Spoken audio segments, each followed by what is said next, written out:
But then in 1998, I was suitably impressed when on the New York Times list of notable books published that year, there was Adam Hochschild's King Leopold's Ghost, because I knew, right, that he had written a book that was so well written that it had overcome the resistance that I had certainly found all too real. And then when I read it and discovered that he had actually found my obscure monograph, I was suitably impressed at the high level of research that had gone along with that high level of writing. So he has, of course, gone on from that point to write this new book that will be the subject of his talk, Bury the Chains, dealing with the English abolitionist movement. And I see that that is, again, on the New York Times notable books for this year, and was also a finalist for the National Book Award. And just this week, perhaps many of you saw that Adam Hochschild has also been awarded the Lannan Literary Award for Nonfiction for this year, a very distinguished prize indeed. But in addition to his several books, most of which have won distinction in one forum or another, he is also a prolific contributor of shorter pieces to Mother Jones, of which he was a founding editor, to Harper's Magazine, to the New York Times Magazine, to the Chronicle of Higher Education, which I know but isn't listed on his book jackets, to National Public Radio, and the list goes on. In addition to this writing, he also lectures at the Graduate School of Journalism at UC Berkeley, and we are very pleased, and I hope you will give him a warm welcome here to the Lowell Humanities Series as he addresses his topic this evening.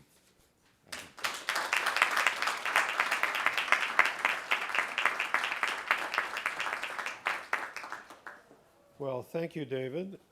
You know, if it makes you feel any better, I should tell you that the book proposal for King Leopold's Ghost was submitted to 10 New York publishers, and 9 of them turned it down.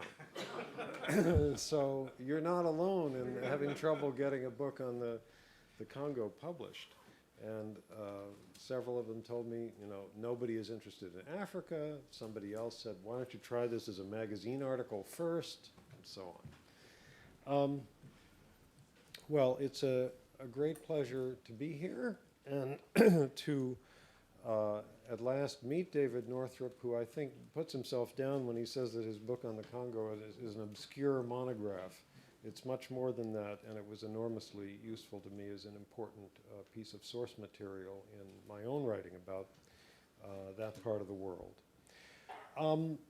The story that I want to tell you tonight, I'm going to do through the medium of a slideshow, not because I'm one of these people that believes that a picture is worth 10,000 words, but because I think to really get the story, you have to read the 100 or 120,000 words that are in an average book. But when you only have an hour or so to tell a story, it's a good medium through which to introduce people to it. It's a story that begins more than 200 years ago, but I like to think that it has a certain amount of resonance for today, especially for anybody who cares about social change, about human rights, and about enlarging our idea of what human rights consist of. So let's begin by rolling the clock back mentally to the world as it existed at the end of the 18th century, a little over 200 years ago, the late 1700s. This is a map from that era, and one of the extraordinary things about the world at that time, which was something I must say that I was not at all aware of until I started work on this book, was that roughly 3/4 of the people in it were in slavery or servitude of one kind or another. Just go from left to right across the map. In the Americas, from South America, Central America, the West Indies, North America, there were millions of African slaves. In Africa itself, probably the majority or close to the majority of people in Africa south of the Sahara were slaves. That's why European and American ship captains could find so many slaves to buy when they sailed down the west coast of Africa. Throughout the Arab and Islamic world, there were also millions of African slaves because there had been a lively slave trade from the east coast of Africa to there, which began long before the Atlantic slave trade did. In India and China, the vast majority of the population were peasant laborers who were in debt bondage to landowners that tied them to a particular landlord for all of their lives as closely as any slave was tied to a plantation owner in the American South. In Russia, the majority of the population were serfs. So this was a world in which slavery was taken for granted.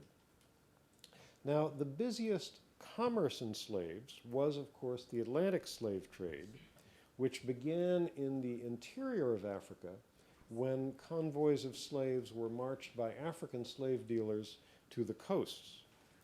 There, they were sold to the captains of European and American ships who bargained at the shore for these slaves, and then the slaves were loaded on board ships for the voyage across the Atlantic. Now, one of the unusual things about the Atlantic slave trade of this era, and this is what's shown on this map, is the extent to which it was dominated by one quite small country, Great Britain. Roughly half the slaves that crossed the Atlantic in the late 18th century were carried on British ships, like this one, which sailed out of the port of Liverpool. This and ships like it carried roughly 40,000 slaves a year across the Atlantic, half the total of all of the slaves that were taken across the ocean each year. The British so dominated the Atlantic slave trade that they owned most of the great slave castles on the west coast of Africa, such as this one at Cape Coast, Ghana, which is still there today. And it was from the dungeons of big trading castles like this that slaves were loaded by the hundreds onto ships for the long voyage across the Atlantic. This drawing actually dates from the time and shows the slave quarters on board a slave ship. Those are British sailors on the right-hand side removing the body of a slave who's died during the night. Now, there were, over the entire span of the Atlantic slave trade, there were more than 300 documented uprisings on board slave ships, but all but a tiny handful of them were unsuccessful, and almost all slaves who survived the journey ended up being sold in the Americas. This particular poster is from the 1750s in South Carolina, advertising a shipload of slaves that a British ship has just landed there. Now, here's another map from that era where the thickness of the different lines represents the number of slaves going to each part of the Americas. And one of the things you can notice here is just how thick is that line going to the West Indies. More than half the slaves that crossed the Atlantic in this period were taken to the West Indian Islands. The reason for this was that the death rate was so high there that if it were not for these constant arrivals of new shiploads of slaves, the number of slaves on the West Indian plantations would have been dropping by about 2 to 4% a year. The death rate was extraordinarily high there for a couple of reasons. One, the climate was very hot. Prevalence of tropical diseases was another. The particularly horrible diet that was given to slaves in this region. The nature of the labor that they were doing, which we'll talk more about in a moment. And so the West Indies were very much the focus of the Atlantic slave trade. And it's also important for this story that I'm going to tell you because following the American Revolution, when Britain lost those troublesome 13 colonies on the mainland, The West Indies was where British slavery was. Now, what were the slaves doing there? For the most part, they were harvesting sugar. And cultivating sugarcane by hand was and still is one of the harshest forms of labor on earth. As you can see, full-grown cane towers higher than the human figure. The ends of the leaves are very sharp and can easily jab people in the eye or the face. You got to bend over all day, slashing at it with a machete under a tropical sun. It's enormously hard work, then and now. After the cane was cut, slaves then brought it to the mill where the sugar cane was squeezed between these big rollers here, and the juice was then forced out of it. The juice was then boiled in what they called a boiling house, and then this liquid was allowed to cool. Impurities were scraped off the top, and then it crystallized into sugar. The furnaces of this boiling house would be fed with the crushed and dried sugarcane leaves that had stalks that had the juice squeezed out of it. And you can imagine what the job was like of feeding a furnace in a place like that when the temperature might be 100 or 110 degrees outside. This was the kind of work, the various phases of sugar production that the vast majority of British West Indian slaves did. Now, one thing that made the West Indies different from North America was the frequency of slave revolts. The reason this happened was that on all of the West Indian islands, slaves far outnumbered Europeans. On the island of Barbados, it was about 5 to 1, Jamaica about 10 to 1, some of the smaller islands as much as 20 to 1. So, of course, the Europeans were always living in a state of armed readiness, terrified of any possible rebellion. The slaves were always thinking, there's so many of us, there's so few of them, if we could just seize the right arms and take over, we could win our freedom. So there were many, many slave revolts throughout the West Indies. However, virtually all of them were swiftly and brutally suppressed. Slaves in the West Indies lived in very crude conditions. This photograph was actually taken after emancipation in Jamaica, but it shows what would have been very typical slave quarters for the period of slavery. Keep in mind that 2 or 3 families might be living in one of these single-roomed huts. The roofs were made out of sugarcane thatch, and of course, at the first hurricane, they always blew away. The British planters, of course, lived in much greater splendor and comfort. Going to the West Indies, owning a sugar plantation was the path to riches for a young person in Britain. And many, many young Englishmen aspired to do that, and some of them did get quite rich. Jamaica, for instance, was considered the crown jewel of British territories in the West Indies. It was the richest of the British sugar islands, and many, many fortunes were made there. Some of the people who had made money in the sugar business then came back to England. This, for example, is the dining room of a man named John Pini, who was for 20 years a planter on the British island of Nevis. Then he returned to Britain, to Bristol, where he built himself a nice house and became a wealthy sugar merchant. He was just one of the many hundreds of thousands of people in Britain who directly or indirectly depended on slavery or the slave trade for their livelihood. People who were in the shipping business, ship owners who owned the slave ships, the sailors who worked on them, the people who owned shares in Caribbean sugar plantations, people who took part in the trade of goods going to the West Indies, sugar, molasses, and rum coming from there. All of these people, in one way or another, depended upon slavery for their livelihood. And profits from slavery underlay all kinds of great cultural institutions in Britain. For example, the library at All Souls College, Oxford, which is still there today, was built with the profits from a slave plantation on the island of Barbados.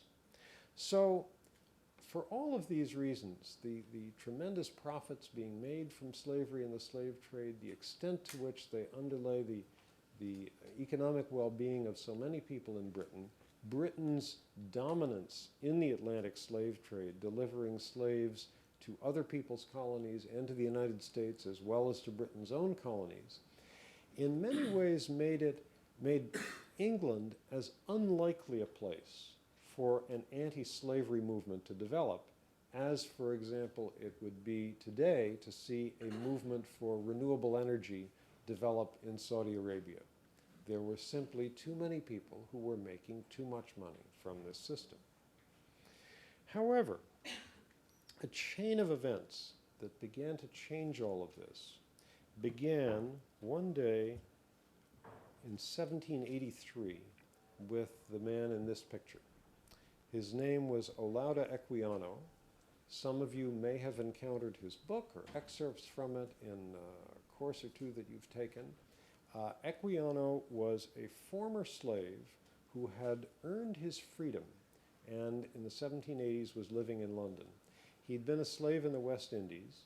He had worked as a slave sailor on ships sailing between the West Indian islands. And by trading, buying goods on one island, selling them for a little more money on the next island, he had amassed enough money to buy his freedom, to buy himself from his owner. He then made his way to England. He was literate.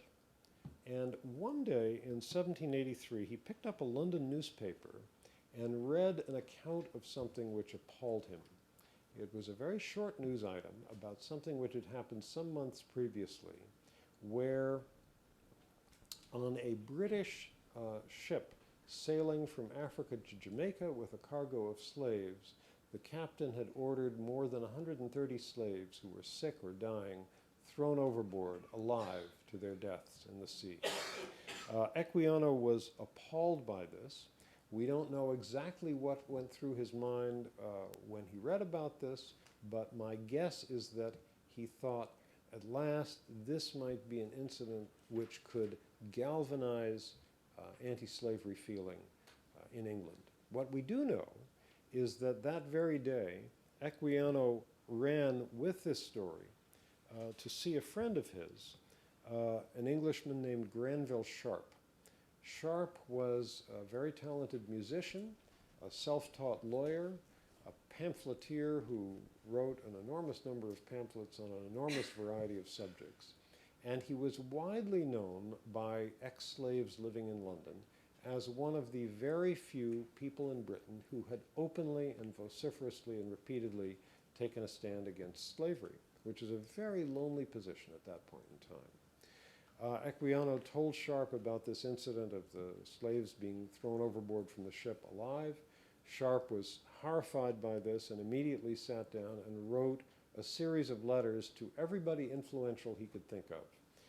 Members of the cabinet, members of parliament, prominent bishops and clergymen, pointing out this horrible episode and asking that they join with him in expressing some public outrage about it.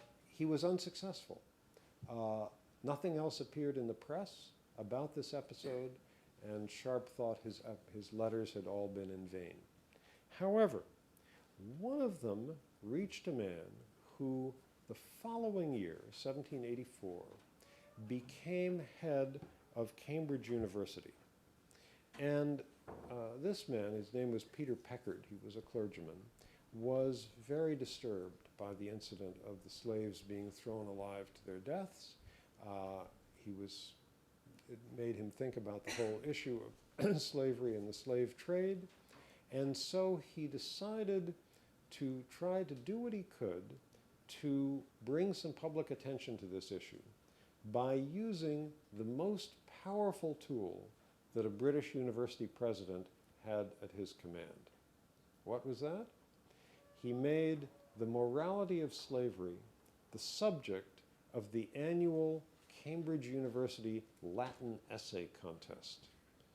Now, It may sound ridiculous to us today, but winning one of these Latin prizes at Oxford or Cambridge was a huge thing. It was like winning the Heisman Trophy in college football today. It was an honor that remained bracketed with your name for the rest of your life. People remembered it. For example, at that time, everybody in Britain knew that several decades earlier, the the man who was now Chief Justice of England had beaten his lifelong rival, the man who later became Prime Minister of England, William Pitt the Elder, in the Latin poetry contest at Oxford because Pitt had made a fatal spelling error. These Latin prizes were huge things.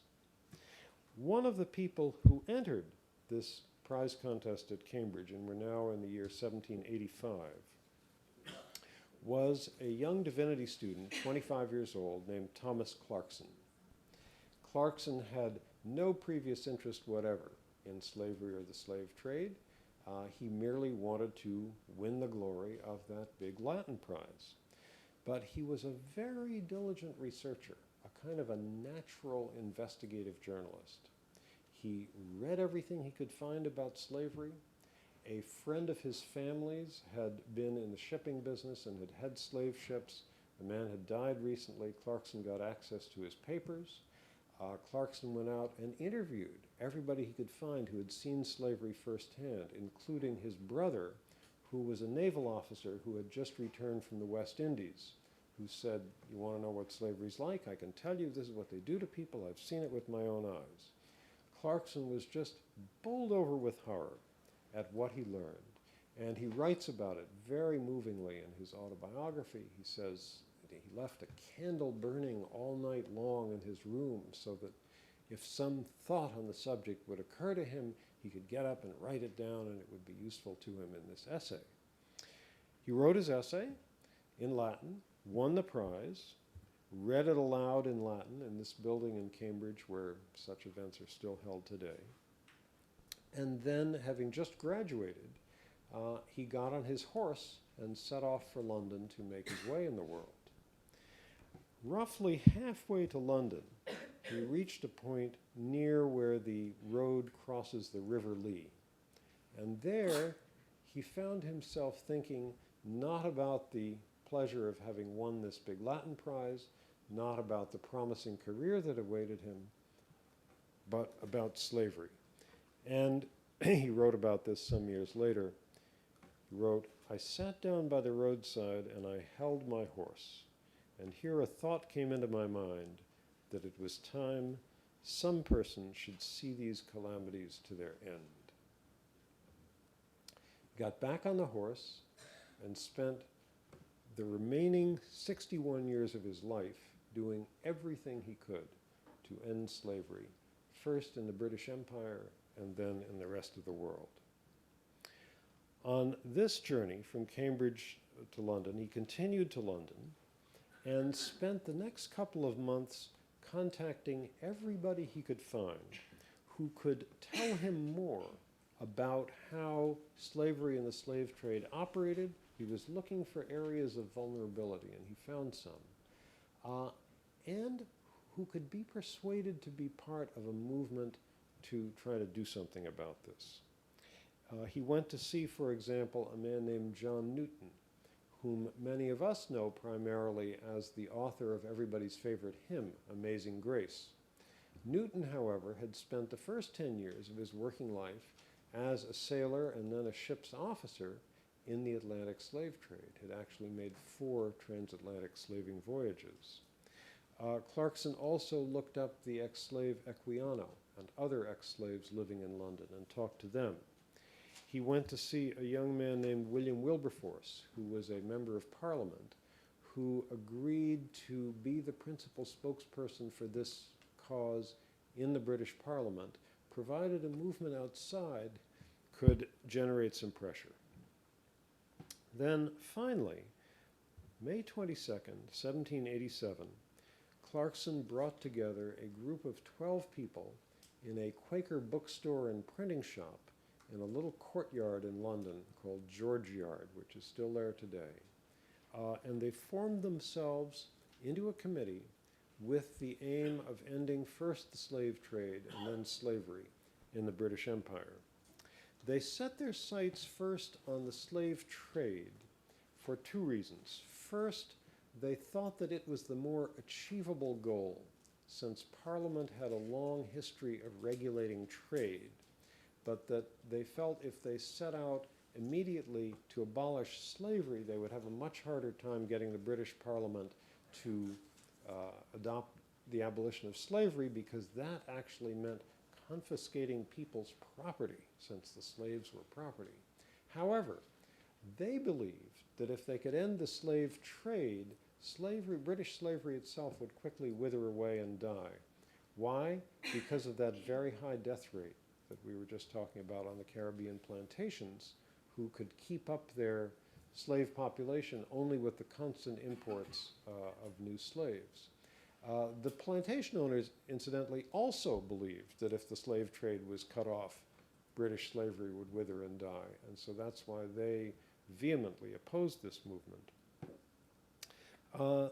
This is the minutes of their first meeting from May 22nd, 1787. I know you probably can't read it on the screen, but I still have to show a picture of it because it's such a historic document. And it merely begins, "At a meeting held for the purpose of taking the slave trade into consideration, it was resolved that the said trade was both impolitic and unjust." I think that meeting was historic for this reason, or rather the movement that very quickly came from that meeting was historic for this reason. All through history, there have been many instances of slave revolts and of other revolts and rebellions by oppressed people of one sort or another. But this was the first time that a large number of people in one country became outraged and stayed outraged for many years over the plight of other people of another color in another part of the world. That had never happened before. And that's why I find this such an extraordinary story. After that first meeting, a couple of weeks after, Clarkson got back on his horse. He was now 27 years old.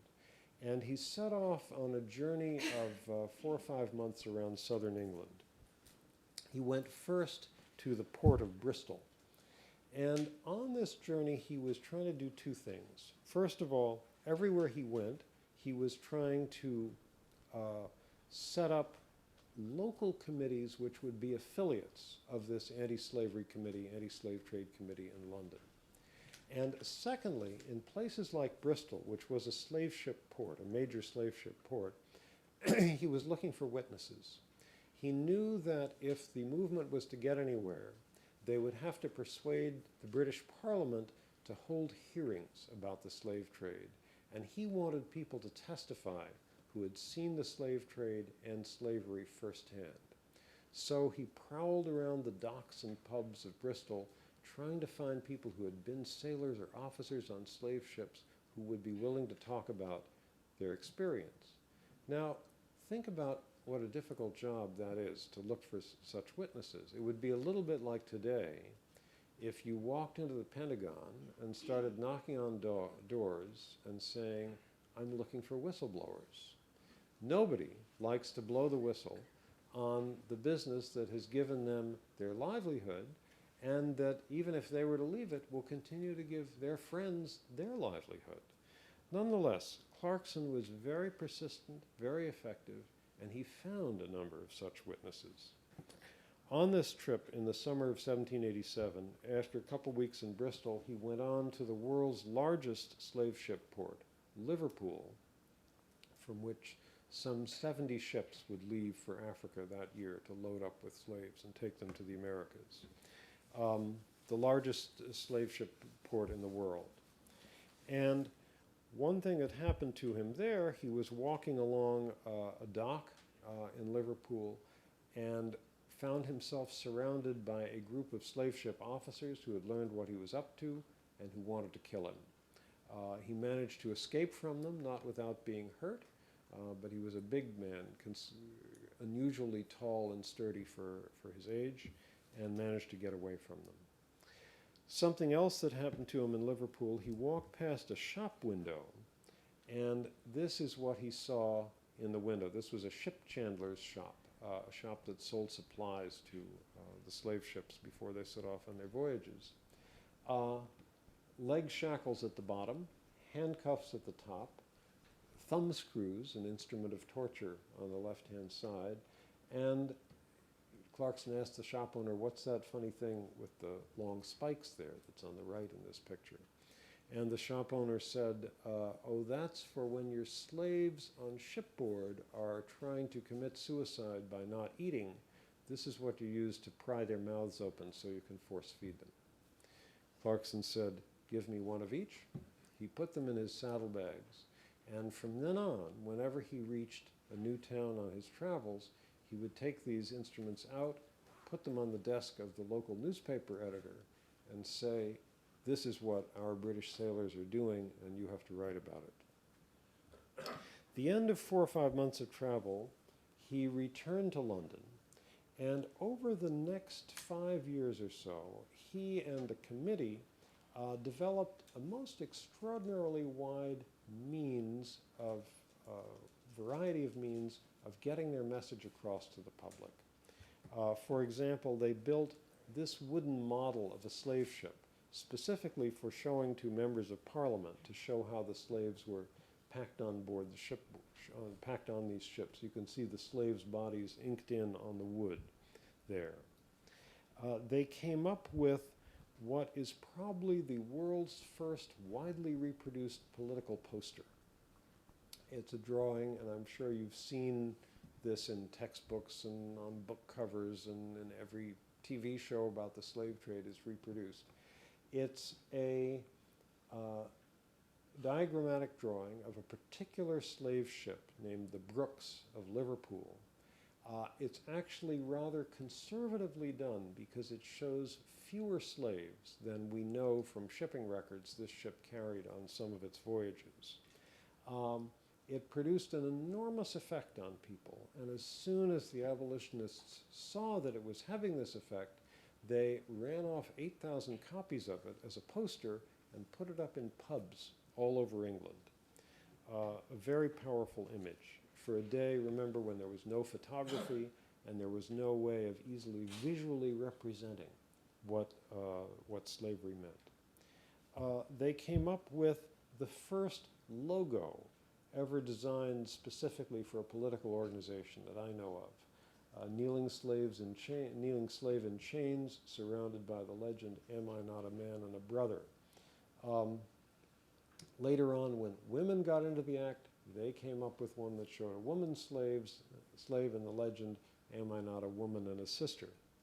This was reproduced on coat buttons, hat pins, women's jewelry, and became the ancestor of the lapel buttons that we wear for a political cause today.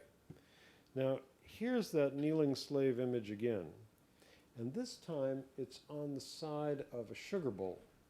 What you can't see is what appears on the other side of this particular sugar bowl, namely East India sugar not made by slaves. Because what happened was, by the time this movement was 4 or 5 years old, more than 300,000 people in Britain were refusing to eat West Indian sugar, because this was the principal product grown by slaves. Since Parliament was lagging in passing a law banning the slave trade, people felt, let's take matters into our own hand, attack the plantation owners where they'll feel it most and their profits from sugar. This was the first really widespread, really well-organized consumer boycott. Clarkson by now was in his 30s. He estimated that over a span of 7 or 8 years, he traveled some 35,000 miles by horseback all over Britain, setting up committees, looking for witnesses, distributing literature, being the liaison between local committees and the central group in London. Now, his efforts and those of his colleagues, of course, caused great alarm on the part of the slave owners, who had quite a powerful lobby in London. Their principal spokesperson in the British House of Lords was the Duke of Clarence, who was one of the many dissolute sons of King George III. As a young man, Clarence had been in the Royal Navy, and so he affected naval mannerisms all his life. You can see a telescope he's holding in one hand here. And he, in the Navy, had spent a lot of time in the West Indies, where he'd been royally wined and dined by the plantation owners, totally absorbed their attitudes about slavery, gave many speeches in the House of Lords about what a fine thing slavery and the slave trade was. And at one point, for example, in arguing against the idea of banning the slave trade, he said this was a terrible idea because if Britain banned the slave trade, it would be taken over by other countries, the ships of other countries, who would not treat the slaves, and these were his words, with such tenderness and care as they received on British ships. However, the efforts of pro-slavery lobbyists were not as forceful as those of the anti-slavery people, and public opinion over a 5-year time span really did turn around. Now, I can't show you a picture of public opinion, but I can show you one of the kind of place where public opinion was formed, the London coffee house of this era.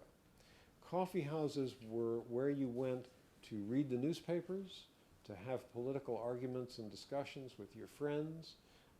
Many of those in the coffee houses in London became known as abolitionist hangouts. One of them, ironically, was just around the corner from a coffee house where London-based slave ship captains collected their mail when they were in town. Public opinion was expressed and reflected in other ways. There were a lot of anti-slavery cartoons in the newspapers, for example, like this one showing a planter boiling a slave in a vat of sugar. The abolitionists enlisted friends who were poets to write anti-slavery ballads, which were then sold on street corners. This was a way of spreading the word, just as a political group today, for instance, might mobilize its friends to write op-ed articles in defense of a cause. By the year 1792, nearly 400,000 people in Britain had signed petitions to Parliament against the slave trade, and they came from across the class spectrum. For example, in the city of Sheffield, which was known then as it is today for making knives, razors, cutlery, scissors, scythes, that kind of thing. 769 Sheffield metalworkers signed a petition against the slave trade to Parliament saying, and I'm translating from the ornate 18th century language here, saying you might expect us to be in favor of the slave trade because a lot of slave ship captains buy our wares and use them for trading goods when they buy slaves in Africa, but we want to express our solidarity with our African brethren, so we're opposed to the trade. The result of all this agitation was that in 1792, the British House of Commons, the lower house of the British Parliament, became the first national legislative body anywhere in the world to pass a law banning the slave trade. A tremendous victory for the time. However, the law did not go through because the House of Lords, the upper house of Parliament, did not approve the law, wanted no abolition of the slave trade. So the law didn't go through. And then the following year, 1793, Britain and France went to war.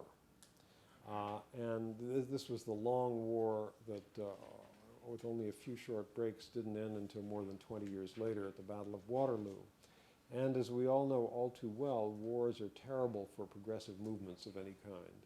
And this set back the abolitionists greatly, sent them into a period of deep discouragement. The slave trade, the British slave trade, thrived. By the end of the century, 1800, British ships were now carrying more than 50,000 slaves a year across the Atlantic. This painting, incidentally, was done by a Royal Navy lieutenant who had witnessed some of these ships. The slave interests were riding high. They persuaded Parliament to build the new West India docks in London specifically for receiving shiploads of slave-grown produce from the West Indies. And slavery remained as important as ever a part of the British economy. Portman Square in London was one of the city's most ritziest and exclusive addresses. 6 of the 13 mansions facing this square were owned by families whose money came from slave plantations in the West Indies. Then something happened that nobody had anticipated, and that again set in motion a series of changes which no one had expected. In the French Caribbean colony of Saint-Domingue, the territory that is Haiti today, there broke out the largest slave revolt that history had ever seen. Hundreds of thousands of slaves rose up against their masters. Many French people fled. The French army quite ruthlessly tried to put down the revolt, but the slaves had a remarkable leader, Toussaint Louverture, who managed to wield these rebel slaves into a very effective fighting force. They turned out to be just as ruthless in attacking the French as the French had been in attacking them. And they essentially defeated the French colonial regime. But they did something else that was even more important historically. They defeated Britain. What happened was that Britain and France being at war, Britain saw this enormous revolt breaking out in France's most lucrative slave colony in the Caribbean. And they saw a chance to do 2 things at the same time: to seize this colony for themselves and to stamp out the virus of slave revolt before it could spread to any of the British Caribbean islands. So they put together a huge armada of ships, the largest group of men under arms who had ever left the British Isles, more than 200 ships, sailed for Saint-Domingue with the intention of swiftly capturing this French colony, snuffing out the slave revolt. And these British ships were filled with troops like this cavalryman here.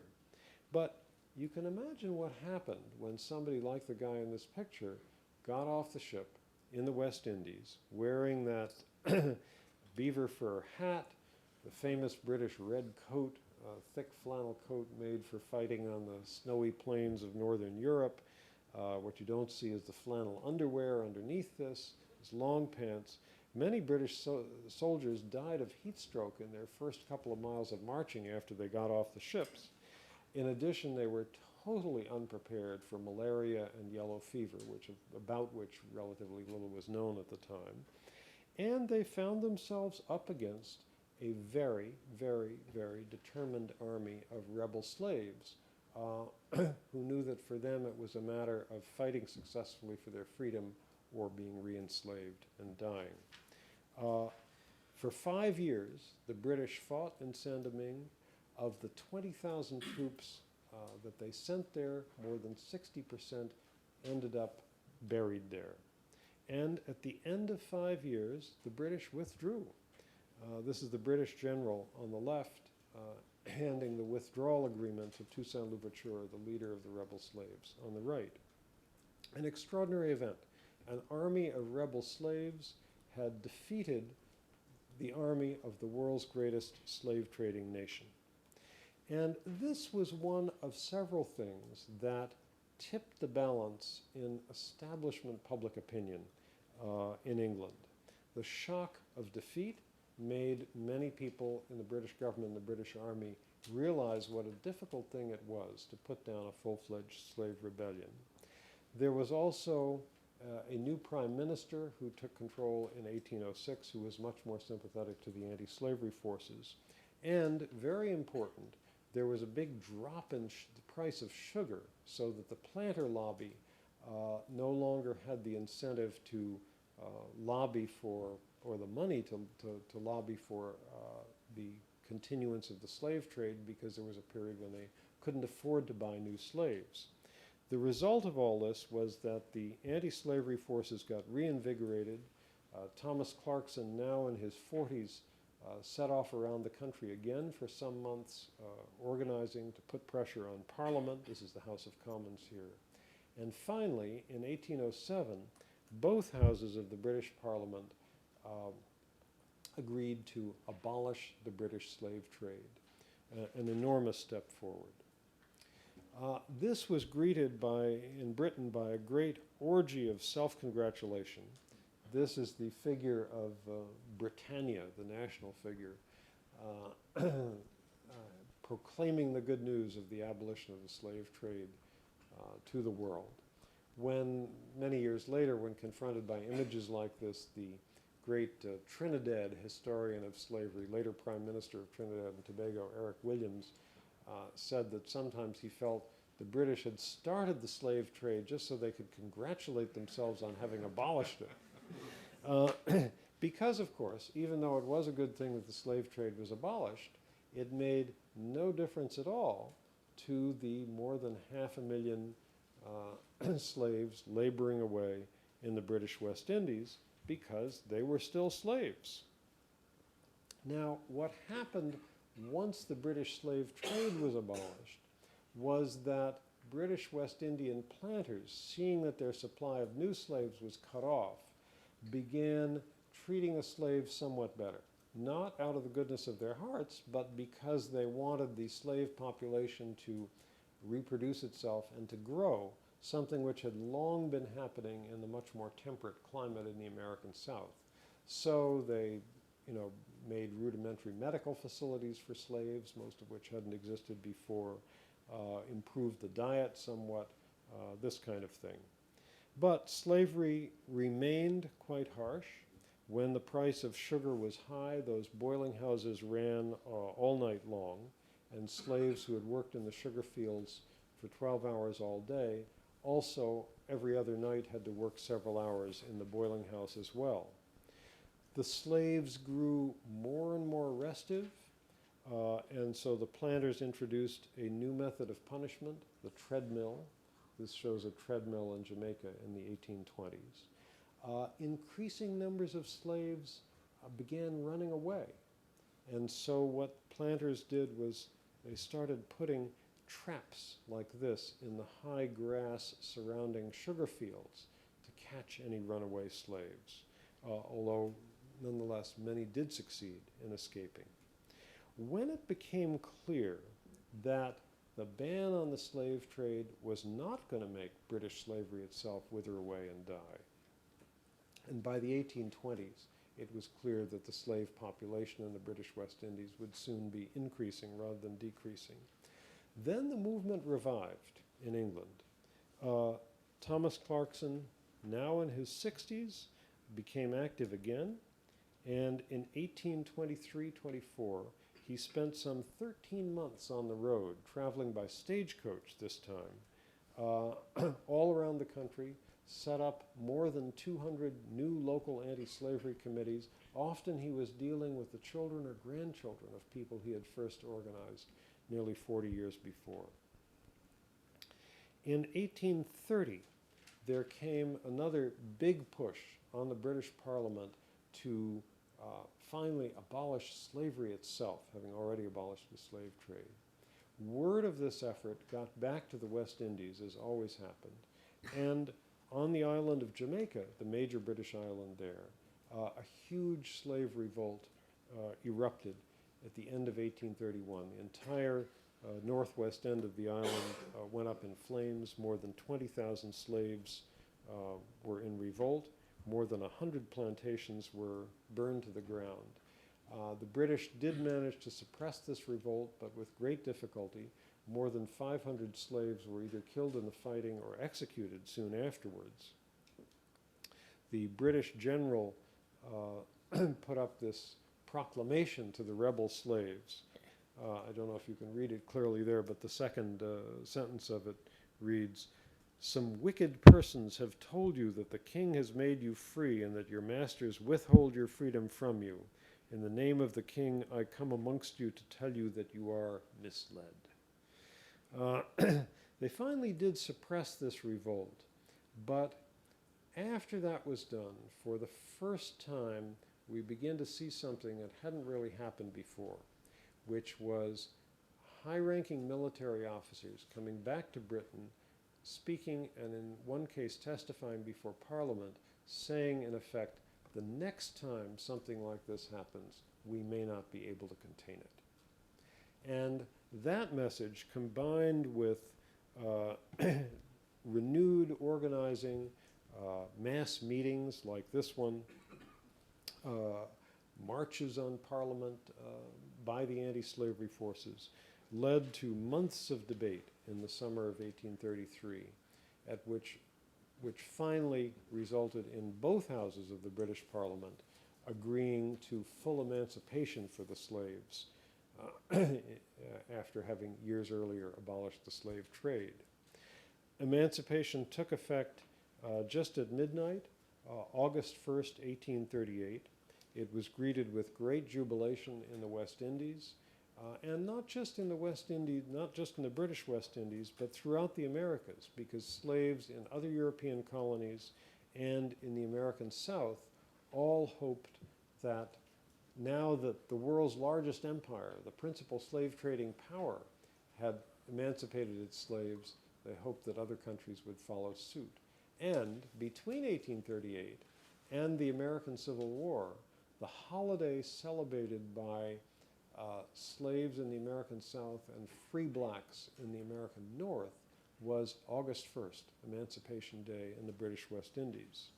Now, the slaves in the British West Indies still lived in great poverty. They still worked in those sugar fields. They now had to pay rent to the landowners and taxes to the government for these primitive houses that they lived in, but they were still no longer slaves. Thomas Clarkson was still alive in 1838 to enjoy the good news. He was then 78 years old. He now turned his attention to slavery in the United States, which is what he's denouncing in this speech here that he gave in 1840. On Emancipation Day, 1838, in the town of Falmouth, Jamaica, as midnight approached, remember I said midnight was the moment that emancipation took effect, a group of slaves gathered in a Baptist church, and as midnight approached, they took a whip and some chains and placed them in a coffin, an open coffin, and as the last stroke of midnight died away, they took the coffin out into the churchyard and buried it. And that's where the title of my book, Bury the Chains, comes from. Now, there was no photography in 1838, but some 65 years later, the church was torn down and rebuilt, and they dug up the chains, and here they are. And that is basically the end of the story. From the time that Thomas Clarkson first entered that Latin contest until those chains were buried, it was 53 years, which was a lot longer than anybody expected it was going to take to do this job. But I think that is usually the case with anything that's this far-reaching and this important in this world of ours. It usually does take longer than we expect, but it was still very much a struggle that was worth engaging in. So why don't I stop right there, and if we have time for comments, questions, I would be glad to respond.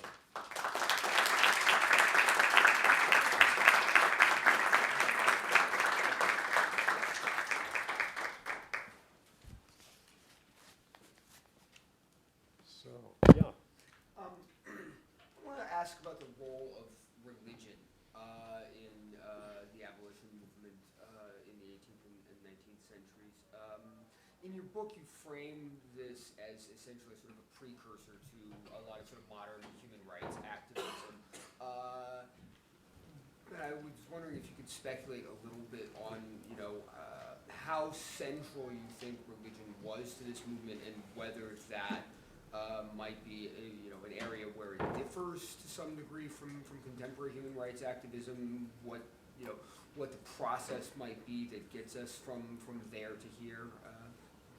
Well, you know, it's a complicated question because one of the peculiar things about this whole business is that everybody on both sides was quite religious. It was a very religious age. Everybody went to church, everybody prayed, everybody knew that God was on their side. The Anglican Church, which was the Church of England, to which the great majority of people in Britain belonged, owned a slave plantation on the island of Barbados. And they didn't free their slaves until just a couple of months before emancipation in 1838. So they were convinced that there was nothing morally wrong with slavery. However, I think religion of a different sort was a powerful motivator for people on the abolitionist side. The backbone of the movement for many years were Quakers. And the Quakers were the only religious denomination that, at the point when this began in the 1780s, the only religious denomination that had openly taken a stand against slavery, both in Britain and in the US, where there were many Quakers as well. American Quakers who owned slaves were excommunicated unless, unless they freed their slaves. There was also in this period a very powerful current beginning in the Anglican Church, the evangelical movement, to which William Wilberforce belonged, John Newton belonged, other people belonged. There were many aspects to evangelicalism. It was in many ways an answer to an age where people who were religious felt that the church itself had become something of a corrupt institution. But certainly one of the strands in evangelicalism was the idea that religion was not just a matter of what you did in church on Sunday, it was something that became part of your daily life and by which your actions and conduct had to be judged. And of course, if you believe that, then it's not too big a step to beginning to consider that maybe one human being owning another human being is morally wrong. It was also, this same evangelical current in the Anglican Church eventually led to the emergence of Methodism as a separate denomination, which didn't happen until around 1800 or so, as I recall. But Wesley, the founder of Methodism, was part of this handful of people who, prior to the formation of this movement, had himself taken a strong stand against slavery. So I think religion was a very important factor for the Quakers, for the evangelicals, and it was certainly something which motivated them.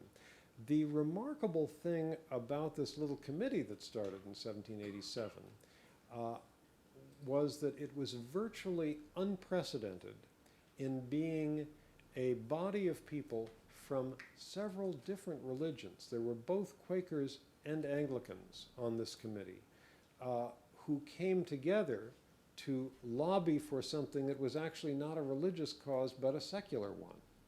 And in both senses, that was unprecedented because previously religious groups had lobbied for things affecting their particular denomination, but never had there been a case where people from several groups got together to work for a larger cause. Yeah. Thank you very much for your lecture.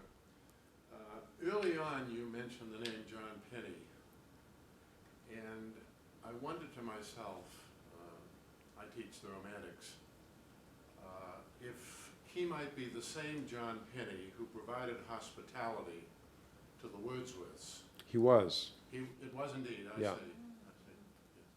And ironically, of course, thinking of the later part of your lecture, one of Wordsworth's most overt political poem is To Toussaint.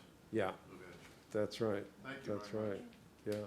No, there's a whole interesting story there of those relationships. It's true. Yeah. First of all, I also want to thank you for the lecture because, like, my entire family is from Jamaica. I was actually born there, so it's. What part of the island? I was born in Spanish Town, but my family's from St. Catherine. Mm-hmm. But I do have a question, and yeah.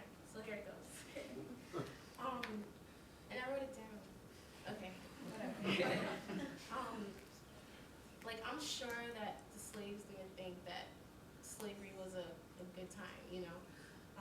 And and you mentioned that there were a lot of revolts and stuff that had occurred. My question is that, why do you think that it took, like, a group of white men to actually decide that slavery was bad and to actually get something done about it? Yeah. Well, it's a good question, except I would say, and I hope I made clear in what I said here, that I don't think emancipation would have come when it did if it wasn't for that huge revolt in Jamaica. One of the things that is so fascinating to me is the interplay between these two forces of the movement in Britain and these continual revolts in the West Indies. Because what would very often happen, obviously, slaves from the very beginning needed no convincing that this was a horrible institution. And, you know, whenever they had a chance, whether it was trying to seize control of a slave ship on the high seas or seize arms and revolt in the West Indies, where there was revolt after revolt after revolt, they did so. And I think that the effect of the movement in England, often the news would get back to the West Indies, and it would always reach the slaves because, of course, slaves waited on table in the planters' homes, and they would hear the planters talking about these dreadful abolitionists in Britain and what they were up to and so forth. And you can actually trace in the later days of the slave revolts after 1800, there were really three major revolts in British territory, one in Barbados in 1816, one in Demerara, which later became part of British Guiana on the mainland of South America in 1823, and then the big one in Jamaica, 1831-32. In each case, there was a flurry of news and rumors that came from England about actions from the movement there, which did something to raise the hopes of slaves in the West Indies. But I certainly think it took both things to make emancipation happen, and that if it had not been for that pressure from slave revolts, particularly the one in Jamaica in 1831-32, I don't think emancipation would have come when it did. Yeah. Yeah, thanks very much for the lecture. I wonder how you, maybe quantify is the wrong word, but I was struck by, I work on Brazil in the 19th century and do a lot of work on slavery and teach abolition as well. And I'm always kind of torn as to how important the moral argument is and how important the economic argument is. And you mentioned that at the time in the 1830s when the abolitionists were able to make large movements, sugar prices were also down. And that cost of labor, cost of sugar, the cotton gin, all of these things are impacting the economy at the same time, and are perhaps even more important than the moral arguments that are going on. So I wonder how you kind of weigh those issues. Well, as you know, I'm sure there's been a lot of argument about that issue for many, many years. And actually, the history of the history, so to speak, the history of how people have considered this movement is really quite a fascinating one. For many years, the way the story was told in Britain was that the slaves had been emancipated solely because of British virtue and generosity and so forth. And this was embellished, told to school children again and again and again and so forth. Then Eric Williams, who I mentioned at one point, came along with a very influential book, which I'm sure you know, Capitalism and Slavery in 1944, in which, although he gave considerable credit to the movement in England, he claimed that both the abolition of the slave trade and emancipation of the slaves were due to economic changes that made the slave trade and slavery itself less profitable. And that this had to do with the industrialization of Britain. And this was the reigning orthodoxy for many years. Then there was sort of a a wave of counter-argument, particularly spearheaded in this country by a historian named Seymour Drescher, which I find pretty convincing, saying that if you really look at the figures and so forth that Williams uses, they don't completely hold up, and that the fact that slavery was, that there were economic problems affecting the planters, as indeed by the 1830s, a lot of the British West Indian planters were quite deeply in debt. These same factors also applied elsewhere in the Americas, such as Brazil and Cuba and other places where the slaves didn't get emancipated until much later. And I find those arguments to be fairly convincing. Also, the industrialization argument, to me, doesn't hold up because even though Britain did industrialize somewhat earlier than the other European countries, no anti-slavery movements arose in any of them when they industrialized. This widespread popular movement really existed in Britain alone. It was far stronger than anything in the United States and way, way stronger than anything else in Europe. So I think it's questionable, and I'm not convinced that economic changes per se helped that much in bringing the end of the British slave trade and of British slavery, with the exception of the fact that I think the low sugar price in 1807 did make it easier for the abolition of the slave trade to get through Parliament at that point, because the planters for a couple of years simply didn't have money to buy new slaves, and so they were not going to fight for the death for the right to do so. So I'm not convinced by the economic arguments, but you can certainly find people who feel very strongly on both sides. Yeah. Hi, thank you again. My whole family's from Britain, so. I was just wondering, I know you mentioned after 1838 the abolitionists started to focus on America, and you mentioned that between that time and the Emancipation Proclamation, slaves celebrated the 1st of August.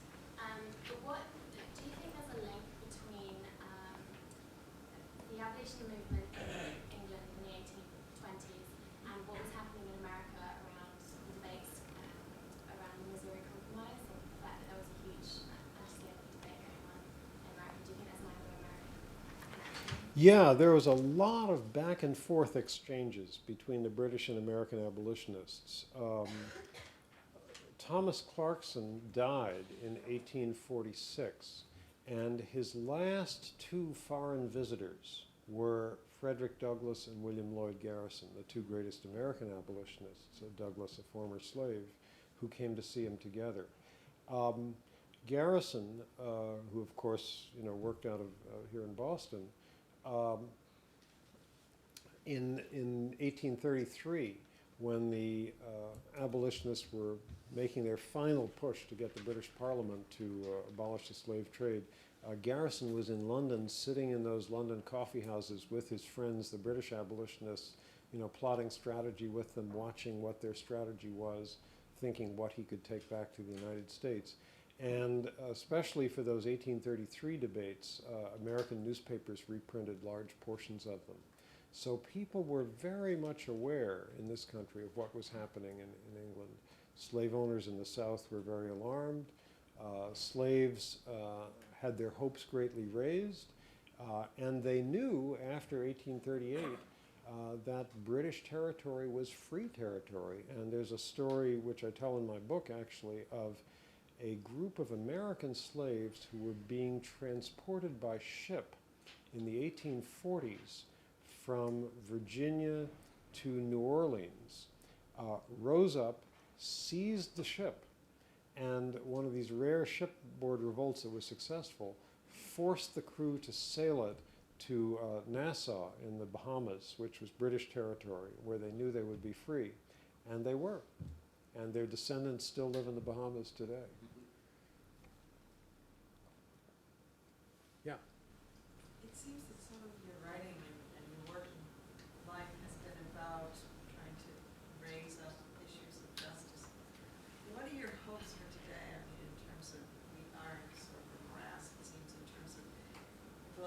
issues in terms of justice and capitalism and so on.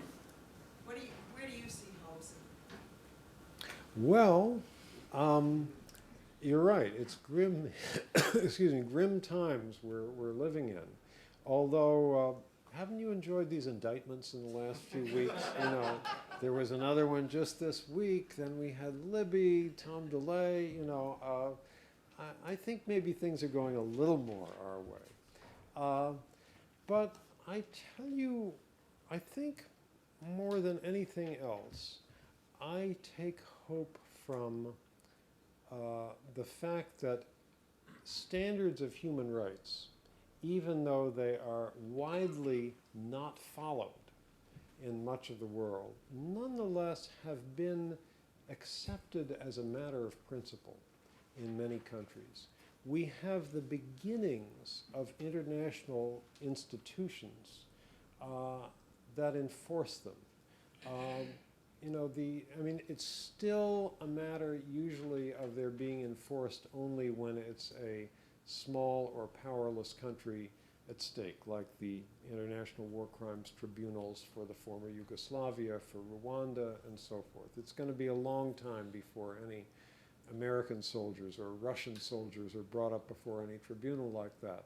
But the fact that they exist, the fact that in 1998, General Pinochet from Chile could be indicted in Europe and arrested in London, outside his own country, for something done in another part of the world, even though they eventually let him go. I think the spread of the idea that that human rights is something that transcends national boundaries, and that there can be international institutions that enforce them, is a very positive thing. A lot of people don't know, for example, that there is a European Court of Human Rights to which people can appeal if they feel they have been mistreated or their rights haven't been recognized by their own country. That court has the power to overrule national courts in European countries, and it has done so repeatedly. So I take that as progress. It's certainly one of the sources of hope that I find in the world today. Even though it's scattered, confused, disorganized, I think the international movement of critics of globalization is something to take hope from. Very much a grassroots movement, very much coalitions with people from different parts of the world. It certainly took the world economic establishment, which wants very much to set up a set of playing fields rules which will benefit the wealthy countries and the major corporations. It took them by surprise. And I take hope from there. So I think there are areas of hope. On that happy note, perhaps bring the question part to an end. We have a few minutes left for book signing before we must leave. Thank you very much.